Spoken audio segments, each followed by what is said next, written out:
Ya, halo pemirsa, langsung dari studio IDX Channel Jakarta, saya Prasetyo Wibowo kembali hadir dalam Market Review, program yang mengupas isu-isu penggerak ekonomi di tanah air. Live streaming kami bisa Anda saksikan juga di idxchannel.com dan pemirsa, langsung saja kita mulai Market Review selengkapnya.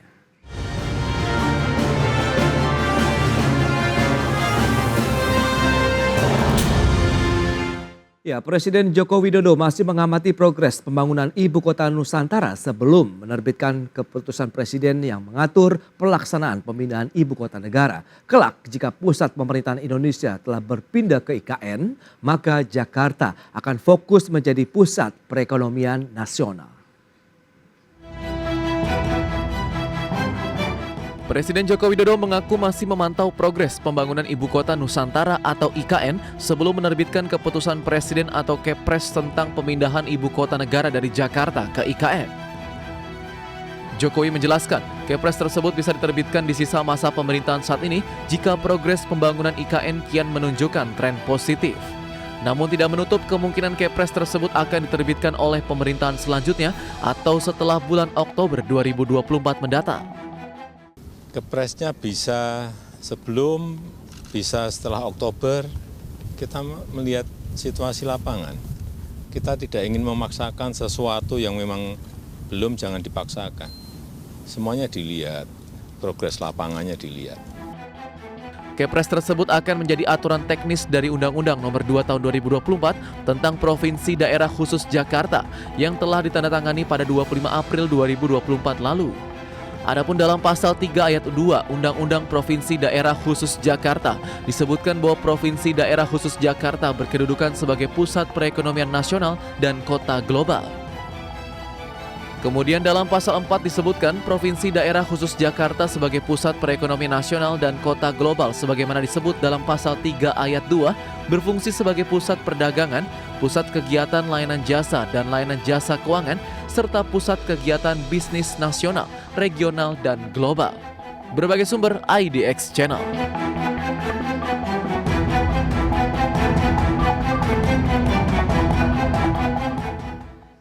Baik pemirsa, untuk membahas tema kita kali ini, masa depan Jakarta pasca pemindahan Ibu Kota Negara, kita sudah tersambung melalui Zoom bersama dengan Bapak Nirwono Yoga, pengamat tata kota dari Universitas Trisakti. Halo, selamat pagi Mas Nirwono. Ya, halo.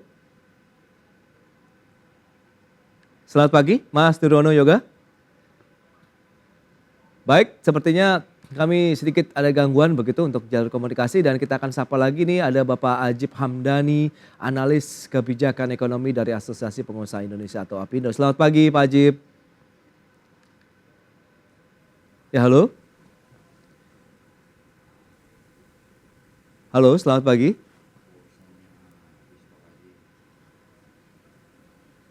Baik pemirsa, kami masih mencoba untuk menghubungi kedua narasumber kami. Halo, selamat pagi. Selamat pagi Mas Pras. Oke Pak. Selamat pagi Mas Pras. Salam sehat Mas Nirwono, kemudian Pak Ajib. Ya. Alhamdulillah sehat. Baik, Alhamdulillah terima sehat. kasih. Pagi Pak Ajib. Selamat pagi Pak Yoga.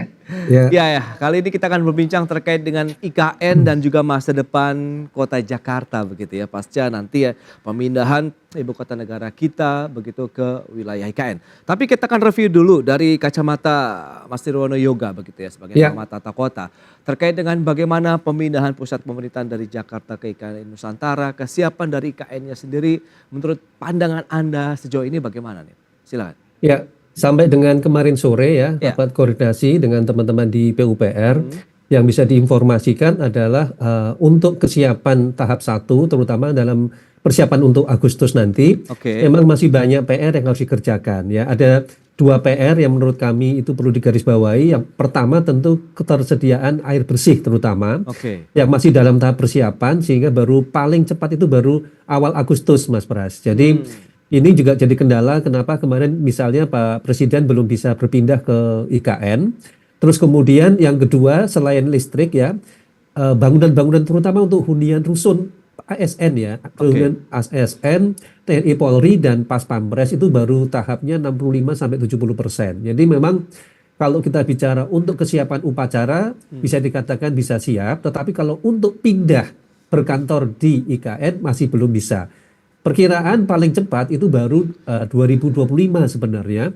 Bahkan kalau idealnya itu baru 2027 ya, kesiapan sebuah kota kecil yang bisa dijadikan seperti taruhlah seperti kantor pemerintahan sementara. Kira-kira gitu Mas Pras. Oke, berarti belum bisa dikatakan ya tahun inilah kalau memang pemindahan dari beberapa ASN dan lain-lain begitu ke IKN pun belum bisa atau bagaimana?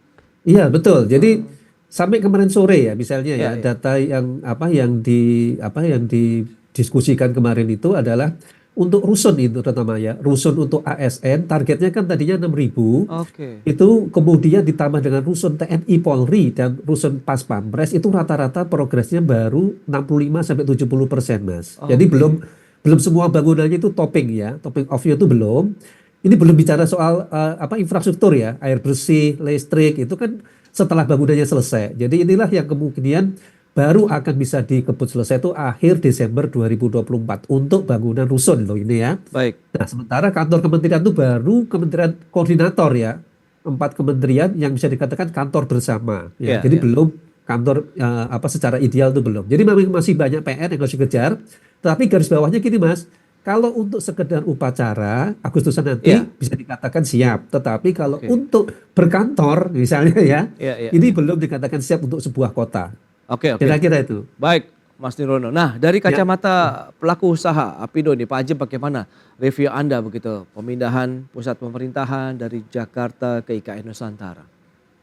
Oke, dunia usaha tentunya akan melihat beberapa sektor. Yang pertama masalah bagaimana legalnya. Kalau berbicara legalnya, itu kan sudah dengan keluarnya Undang-Undang Nomor 2 Tahun 2024 tentang daerah khusus Jakarta, Mas Pras. Sebenarnya sudah Jakarta secara officially dan secara legally sudah menjadi daerah khusus, Oke. bukan menjadi daerah khusus ibu kota.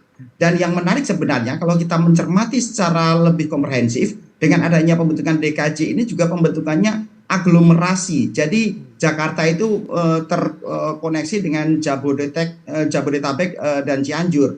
Nah, itu berbicara masalah legally-nya atau berbicara masalah formalnya. Oke. Kemudian kita berbicara masalah physically-nya. Tadi Pak Yuga sudah menyampaikan secara physically kita tidak begitu possible untuk langsung pindah ke IKN, katakan seperti itu. Iya. Nah, memang kemudian kalau kita berbicara pemindahan, ini berbicara banyak sudut pandang. Kalau hanya berbicara masalah seremonial besok upacara misalnya, itu mungkin possible. Kira-kira begitu. Oke. Tapi kemudian kalau berbicara masalah kota, tadi juga Pak Yuga menyampaikan ya mungkin di tahun 2025, 2027. Belum kalau kita berbicara masalah perpindahan komunitinya ini, perpindahan tentang peradabannya, Mas Pras. Oke. Dengan adanya seperti itu, maka kalau kita mengutip dari misalnya Pak Ridwan Kamil juga menyampaikan perpindahan peradaban sebuah kota itu butuh 10-20 tahun ke depan. Kira-kira begitu secara umumnya. Nah, Baik. kemudian kalau kita cermati bagaimana perekonomian Jakarta pasca dengan katakan diteken kepres tentang IKN ya, walaupun sampai bulan ini belum diteken. Betul. Satu sisi undang-undang DKJ sudah keluar, tapi kepres pemindahan IKN juga belum diteken.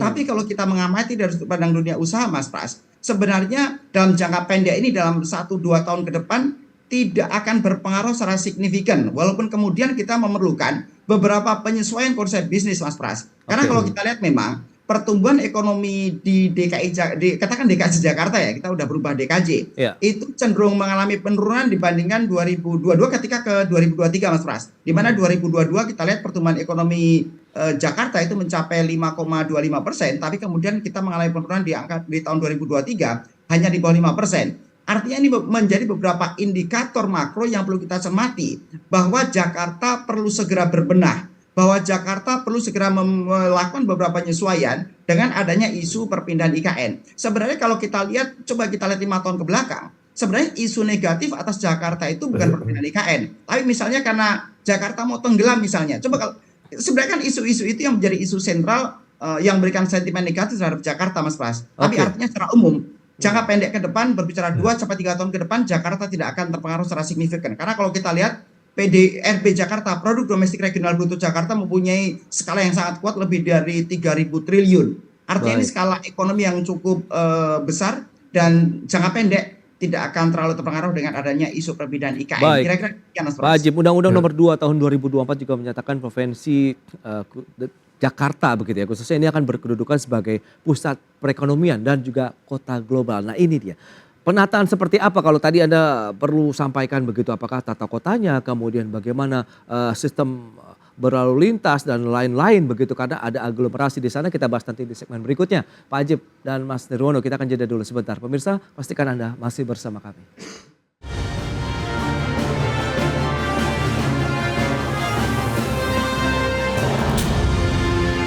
Ya, terima kasih Anda masih bergabung bersama kami dalam Market Review. Dan pemirsa, berikut ini kami sampaikan sejumlah data untuk Anda terkait dengan 7 negara yang pernah memindahkan ibu kota. Negara mana saja? Selengkapnya bisa Anda saksikan di layar televisi Anda.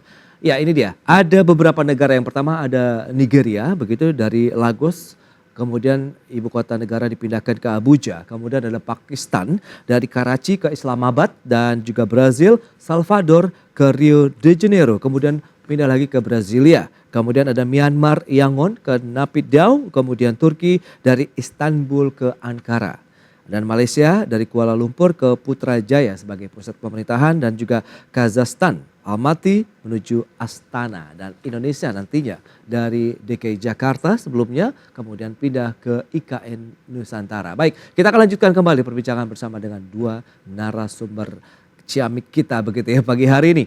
Mas Nirwono Yoga, dari pandangan Anda, kalau misalnya tadi Jakarta nanti akan berkedudukan sebagai pusat perekonomian, kemudian kota global, ini kan berarti harus setara nih dengan negara-negara lain secara internasional. Nah, bagian mana yang perlu dibenahi? Ya, ini kita harus melihat kepada Global City Index ya. Ada 2 yang biasa informasikan. Kalau dari lembaga Kearney ya, lembaga yang mengeluarkan Global City Index tahun 2023, dari 156 negara yang disurvei kota-kota besarnya, posisi Jakarta itu ada 74 ya. Jadi jauh ya. Kalau kita bandingkan Singapura, tetangga kita itu nomor 7, Bangkok itu nomor 45. Jadi dengan demikian masih punya pekerjaan besar ya. Terus kemudian yang terbaru ya, bulan Mei kemarin tanggal 23 Mei Oxford Economic itu mengeluarkan juga Global City Index dari 1000 kota di dunia ya yang dianggap sudah maju. Posisi Jakarta itu ada di 284. Artinya jauh sekali kalau kita berharap kepada taruhlah jangankan 50 ya, taruh 75 tadi jauh sekali PR-nya. Jadi apa PR-nya? Sesuai dengan Undang-Undang Nomor 2 2024 tadi, kita berharap di dalam rencana kerja pemerintah daerah, kemudian dalam RPJMD DKI Jakarta ya nanti, kemudian juga dalam RT RW-nya sendiri, RDTR-nya sudah mulai tergambarkan komitmen membangun kota global tadi. Kalau kita ngikuti lembaga Kearney paling tidak ada 5 poinnya ya. Nanti Mas Sajid bisa nambahkan. Yang pertama yaitu bagaimana kegiatan aktivitas bisnisnya. Kemudian bagaimana kualitas SDM-nya. Kemudian juga bagaimana pertukaran informasi, pengalaman budaya, dan terpenting juga interaksi, dukungan politik. Nah, 5 hal ini yang harus benar-benar menjadi perhatian dari pemerintah daerah khusus Jakarta kalau ingin serius menjadi kota global. Dalam percakapan saya terakhir dengan PJ Gubernur misalnya, beliau berharap dalam 5 tahun ke depan, artinya tahun 2029 gitu ya, Jakarta bisa lompat paling enggak 20 tingkat. Kalau tadi 74, kira-kira sebelum 2030 kita bisa tembus 50 besar aja. Itu sudah suatu semacam keberhasilan yang bisa dilakukan oleh pemerintah DKI Jakarta di bawah nanti gubernur yang baru tentunya. Kita berharap ada perubahan besar. Baik, tapi dari sisi tata kota, kemudian kan ini kota bisnis, kemudian yang masih berseberangan, bahkan sangat dempet dengan pemukiman penduduk begitu ya, yang bisa dikatakan cukup padat. Nah ini kan tidak semudah kita memindahkan barang, tapi ini adalah masyarakat begitu, penduduk yang ada di sini. Jadi gini, apapun yang akan dijadikan target menuju ke kota global, tetapi Jakarta punya 3 PR besar yang suka tidak suka harus bereskan siapapun gubernurnya kalau memang serius menuju ke kota global. Satu tentu adalah pengendalian banjir, ya. Banjirnya harus berkurang nih dalam 5 tahun ke depan. Bagaimanapun cara perlu terobosan. Kedua, pengendalian kemacetan lalu lintas ya. Pengurangan kemacetan lalu lintas ini terkait dengan polusi udara. Ini juga harus turun karena Jakarta dalam beberapa minggu terakhir kan masuk 3 kota besar, bahkan sempat beberapa nomor 1 ya sebagai kota paling polusi udara. Ini juga menjadi PR terbesar juga. Dan ketiga, tentu pembenahan tata kotanya secara keseluruhan. Tanpa 3 hal tadi dibenahi, rasanya kita sulit untuk beranjak menuju ke kota global yang lebih bersaing ya dengan kota-kota besar, apalagi dengan tetangga-tetangga kita. Kira-kira itu Mas. Oke. Nah Pak Ajib, Anda melihat bagaimana dari sisi bisnisnya begitu. Apakah pure nanti Jakarta bisa menjadi kota terdepan begitu dan kota global yang setara dengan kota-kota bisnis lainnya di luar negeri. Kemudian bagaimana juga nanti dengan investasi di IKN begitu. Apakah di IKN lebih kepada untuk akhirnya infrastruktur saja sementara bisnisnya tetap di Jakarta? Oke, Mas Pras, kalau kita mau mengkomparasi Indonesia dalam konteks ini Indonesia dan Jakarta, kemudian Jakarta akan menjadi kota global katakan, itu katakan kita sekalian bandingkan dengan Amerika misalnya. Oke. Karena kan Indonesia Indonesia menuju Indonesia Emas 2045 menjadi narasi besar Indonesia, kita ingin menjadi negara 5 besar dunia. Jadi kalau kita pengen compare aja dalam masa 20 tahun ke depan. Coba kita bandingkan dengan Amerika misalnya. Amerika punya 3 epicentrum kota. Di sana ada New York, ada Washington DC, dan ada Las Vegas katakan. Di mana Washington DC sebagai ibu kota pemerintahan, New York sebagai kota bisnis, dan kemudian Las Vegas, let's say kita kenal dengan kota hiburan katakan. Sebenarnya Indonesia ini kota bisnis dan hiburannya ada di Jakarta. Nah, kalau kita lihat sekarang 2 sudut pandang, satu tata kota, yang kedua berbicara masalah ekonomi, Mas Pras. Kita lihat tata kota. Indonesia ini sebagai epicentrumnya di Jabodetabek dan Cianjur, karena aglomerasinya kita bahkan sampai ke dengan Cianjur, itu kita sangat menarik, Mas Pras.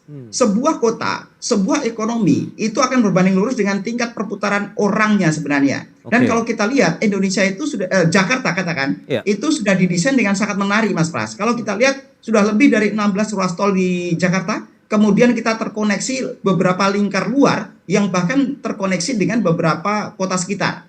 Artinya kemudian kita bayangkan ketika Indonesia dengan jumlah penduduk mencapai lebih dari 11 juta orang, dan kemudian ditopang oleh beberapa kota sekitar yang menjadi kota ruralnya, itu mencapai lebih dari 30 juta penduduk sebenarnya, Mas Pras. Ketika kemudian sirkulasi orangnya bisa tertata dengan baik, tadi Mas juga sudah sedikit menyinggung, berbicara masalah perputaran orang, maka berbicara masalah mengurai kemacetan, kemudian bagaimana tingkat polusi juga berkurang, tingkat polusi misalnya juga dengan adanya kesiapan transportasi umum dan lain-lain.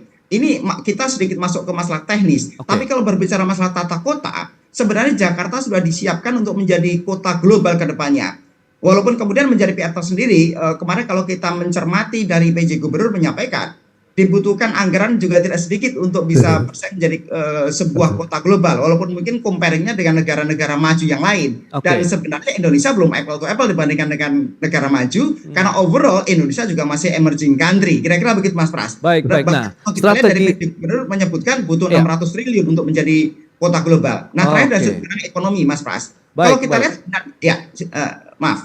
Mas Ajib, berarti kalau misalnya kondisi seperti saat ini, strategi yang tepat, sistem apa yang bisa kita adopsi? Apakah kita memiliki sistem tersendiri begitu untuk mengembangkan kota Jakarta? Kita bahas nanti di segmen berikutnya. Kita akan jeda kembali sebentar, Mas Nirwono. Kita akan jeda dulu ya. Dan pemirsa, pastikan Anda masih bersama kami.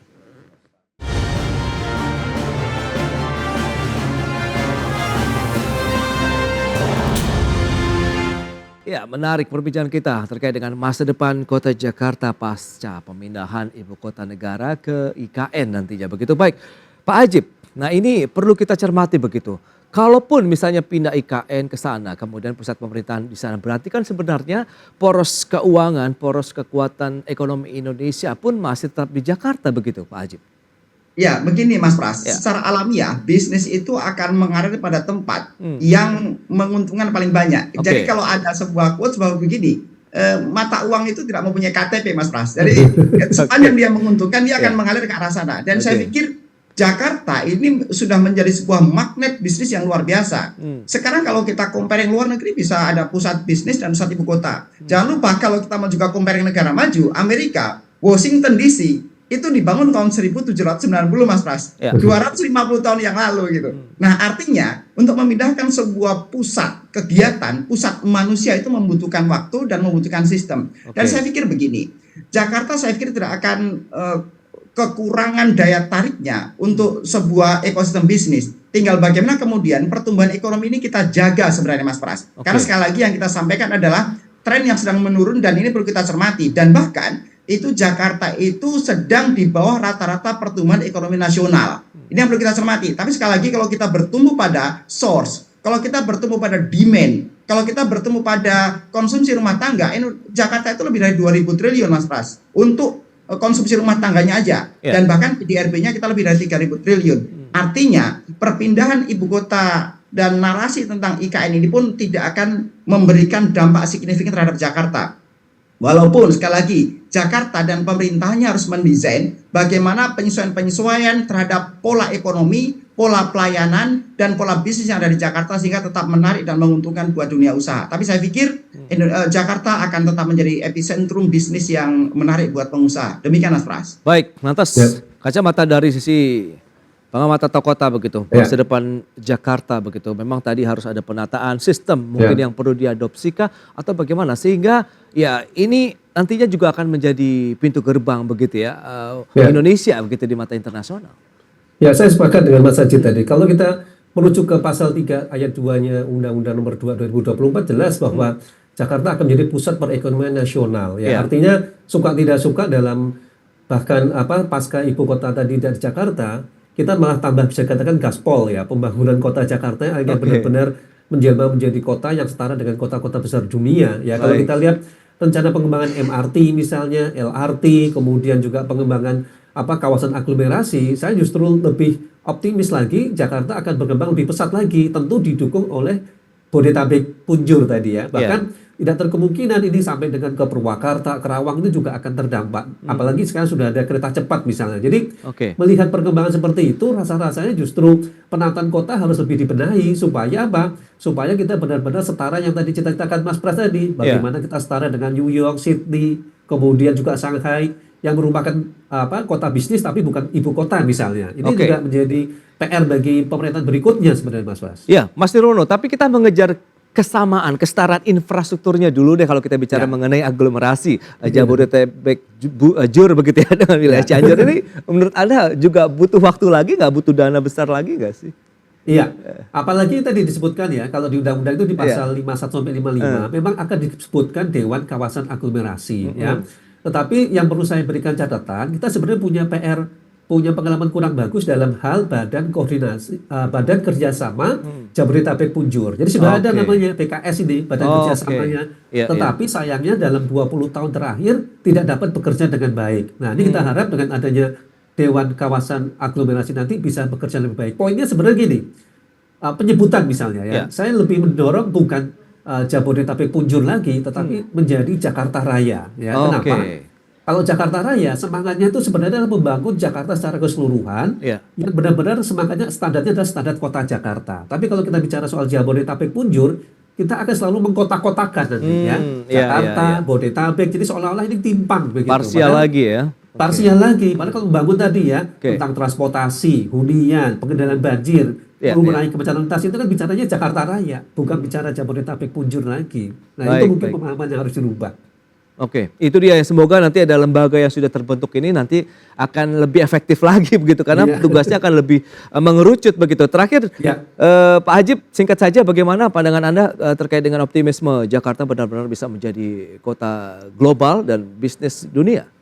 Oke, dunia usaha memandang positif bahwa Jakarta akan menjadi epicentrum bisnis dan ini menjadi PR bersama-sama semua stakeholder, bukan hanya menjadi PR pemerintah, tapi juga termasuk pelaku usaha dan termasuk seluruh masyarakat.